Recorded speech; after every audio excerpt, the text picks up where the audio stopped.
On Friday, a righteous and justified public outcry. This is after we learnt of another life cut short in an undignified manner. The lifeless body of a 4-year-old discovered in a pit latrine in a public school in the Eastern Cape.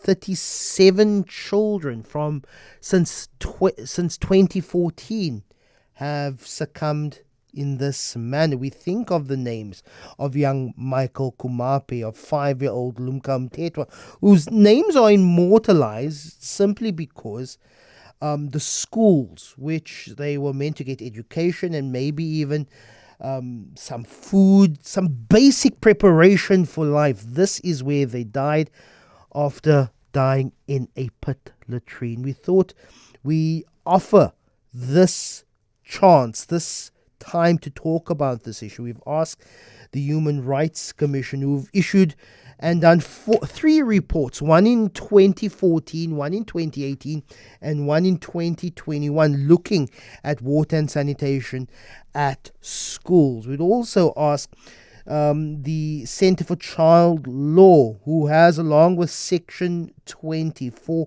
advocating for the Department of Basic Education to act. And then we appreciate the Basic Education's Elijah Mhlanga joining us also as well to get a response from the department. Stanley, I'll start with you. That the names of children like Michael Kumape and Mhlanga and scores others are immortalized simply because they died in this manner is a very, very sad indictment of who we are and where we are as a country. Stanley? Indeed, it's a very sad situation that South Africa is in, especially where children are dying, trying to exercise a right that's going to enable them to be participants of their society. So it is really unfortunate that, almost 9 years since young Michael Kumape died, almost 5 years since young Mhlanga died, and now today we are sitting here talking about another life that has been cut short in a very horrific manner. Whilst we do have, judgments and court orders speaking about how dangerous pit latrine toilets are, speaking about how the right to human dignity of these children who are attending these particular schools is continuously being, infringed upon by the Department of Basic Education. And we are just seeing this rather stagnant and lackadaisical approach in eradicating pit latrine toilets. So it is really devastating. And, I don't think a democratic country should be sitting and discussing a matter of this nature, especially, we do understand that, the apartheid system had a very huge impact on the education system. And these are one of the systems that, the development and the resourcing should have been fast-tracked in such a way that other fundamental human rights, such as the right to life, the right to safety, the right to human dignity, are at the forefront of this, department, trying to ensure that these rights are protected by all means necessary. Andre Gaum, South African Human Rights Commission, 9 years since Michael Kumape died, 3 reports by the South African Human Rights Commission, and still 1,039,117 learners still affected by pit latrines in South Africa's schools. This is according to your report in July 2021. A very, very sad place that we're still in. But as I said, 9 years, 3 reports. You shouldn't be happy with the slow pace on this particular issue, Andre? Yeah, no, we are not happy at all as the South African Human Rights Commission. The right to a basic education is immediately realizable, and it includes proper infrastructure. Let's start there. Then, obviously, we have the national norms and standards for school infrastructure, and according to that document, plain pit latrines are completely prohibited.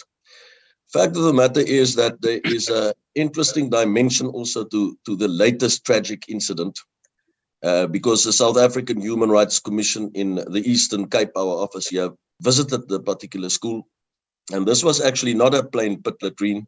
but a ventilated pit latrine. But the problem was that the dimensions of this particular ventilated pit latrine was not correct it was too big for purposes of the small kids in this particular primary school.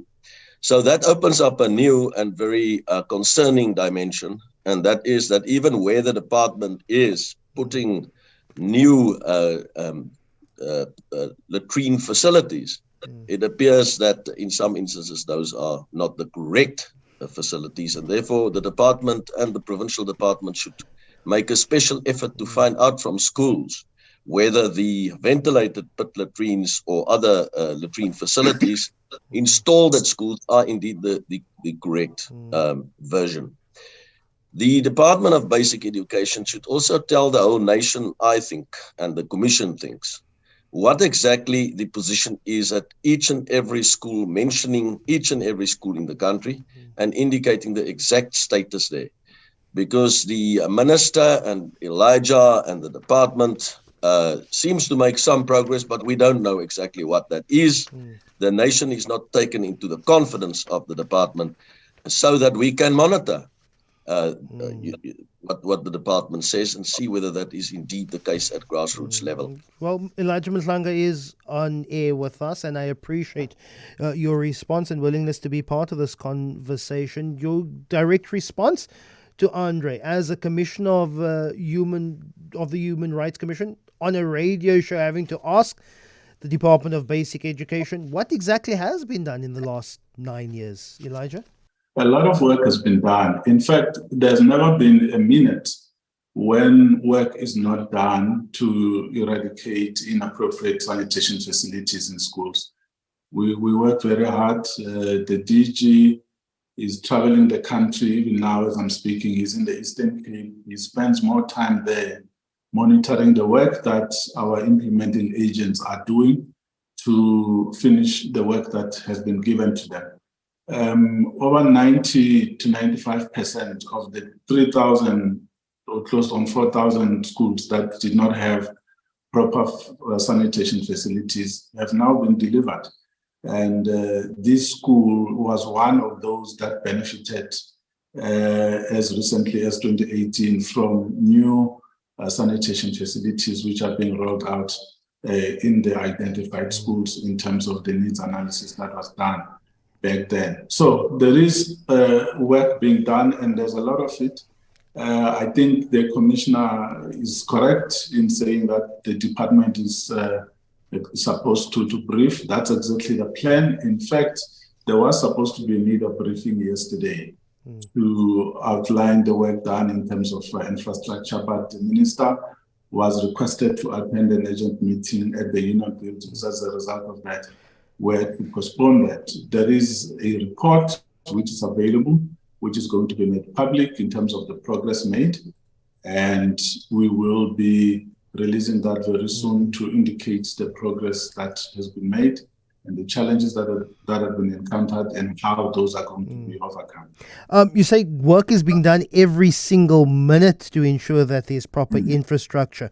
But the Daily Dispatch reported on the 28th of February that the Eastern Cape government forfeited 100 million rand of the education infrastructure grant, which was meant for school infrastructure, including sanitation facilities. Is it justifiable when in a province when there's still 5,000 schools in the Eastern Cape with inadequate sanitation, over 1,000 of which are schools that still use pit latrines? It's essentially a death trap, an undignified manner in which to relieve oneself, in the case of children, in which to die. Is it justified for a provincial education department to send back 100 million rand of an infrastructure grant?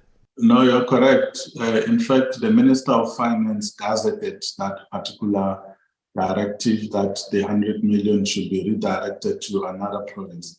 And that was based on our own monitoring, where we picked up that certain provinces were experiencing challenges. In fact, Eastern Cape is not the only one.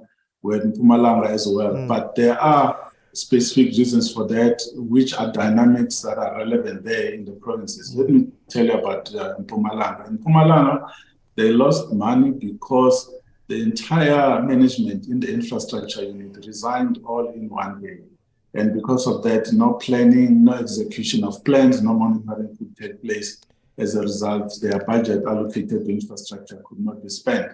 In the Eastern Cape, the provincial department has to interact with the provincial treasurer for the management of funding. Even if they want to spend, there has to be that interaction between the two departments, something that is happening in that province, and it's something that needs to be addressed, because it has resulted in money that could not be spent within the limited time of the financial year, even though there's a need there. And the minister called the MECs of the affected provinces. She wanted to find out what is happening, what is creating such a delay in expenditure, especially because those provinces are the ones that need the money the most. And they explained the challenges, and but they could not save that money. And that money was given to other provinces that are spending. But even there, even with those challenges, sanitation facilities have still been built. That money was not necessarily just for sanitation, but also for renovating schools and building new schools. So that money will then have to be used by another province, which equally also has a need to resolve their infrastructure challenges. Stanley, I'd like you to respond to a message from one of our listeners, Patricia, who says essentially what is undignified is that we have mentioned the names of Michael Kumapi, Mhlanga, but still we don't even know the name of this 4-year-old girl who died in the Eastern Cape. I've been looking far and wide on news websites. I think it's important that we say the names of these children who have died in this undignified manner. Do you know the name? Firstly, Elijah from the Education Department, what is this girl's name? There's no one who's hiding the name. In fact, the name has been out there. I think you missed it. The name I must have missed Langaletu. Langaletu. Yeah, Langaletu Viki. That name has been out there. Okay. We've been to the family to convey our condolences, and we continue to support them. But what also Commissioner Gaum said, it's important that that school and many others, when you build age-appropriate facilities, and there has to be supervision if smaller children go to toilets that are used by the bigger children. That's why the police are also investigating other factors that they suspect could have come into play regarding that particular incident. Stanley, there is also a consideration here. Someone saying that in parts of the country, piped water is still a distant reality for many rural parts of this country. We need to look at other alternatives. I know that EnviroLoos, compost toilets, septic tanks, all part of some of the tools and some of the facilities that are used. Noting that in many parts of South Africa, it is simply unable at the current moment to pipe water and have municipal flushing toilets. Are we looking at other options instead of the indignity of simply just a pit latrine? There are, yes. I think the department is looking at other alternatives, particularly in Limpopo. There are some schools that we have been phoning in terms of following up on the court order of the Komape judgment, and where there are difficulties with, getting water for proper sanitation, EnviroLoos, are being provided. Yes, we can say as the Center for Child Law that in certain schools, the department is doing, the necessary that's supposed to be done. But what we are concerned with, you would have seen in our statement, what we are concerned with is the slow pace that the department is acting on this matter. But Andre, to you, we've seen in many instances over the last few years where communities have often taken infrastructure concerns into their own hands. It's not their job to fix potholes, it's not their job to fix water reticulation plants, and in some cases even taken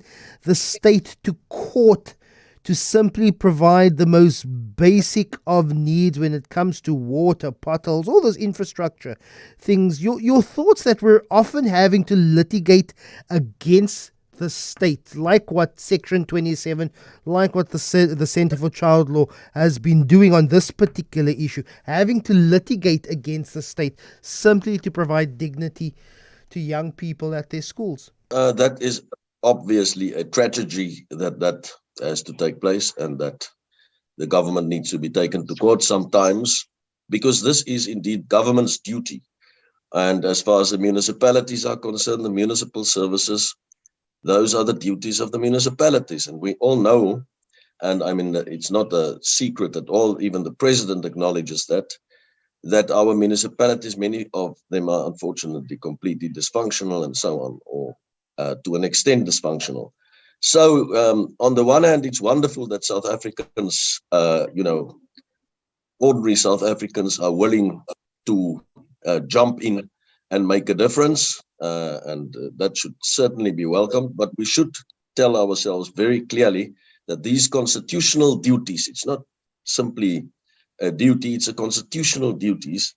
These are those of the state in all its various forms. And therefore, when the state is not performing, the Commission, the Human Rights Commission and others need to hold the state to account. And that's what all of us are trying to do. Stanley, I have a minute for you, and I, even though I hear you are not commending, but you're acknowledging that the state has been making some movement. Section 27, Centre for Child Law, has been part of litigation, particularly in the Department of Education implementing basic norms and standards. With this latest case, is there another court case in the offing to compel the state, the Department of Basic Education, provincial department, saying the pace of delivery when it comes to eradicating particularly pit toilets is too slow? Stanley? At the moment, there's no case, but as I said earlier on, Lester, that, we are very concerned about the pace that the department is moving in. And if I can just, slightly respond to what our colleague from the department has been saying about, the money that has not been spent and reconsideration and taking the money to other provinces that are more in need. I think we need to urge the department that, they need to have a child-centered approach. They need to go back and look at Section 28 of the Constitution, which is a right in its own, and it's a principle that when we are dealing with any matter involving the child, the best interest of the child are of paramount importance. So if they can just follow that principle and, I'm not saying that them redirecting money is not important, but if we apply the best interest of the child principle, we will see that the best interest of the child principle would dictate that actually those pit latrine toilets should be built at a faster pace, and that money should not be redirected until there is proper sanitation in all the schools. Where the department is, where school is in a place where water cannot be accessed and everything, let there be proper sanitation, or let there be proper enviro laws which take into account the age and size of the child. And that is very clear. It's there in our constitution. It is very instructive, to the state, that in every matter involving the child, the best interest of the child are of paramount importance. And if the department can, just adopt that, I think they will make, a sufficient,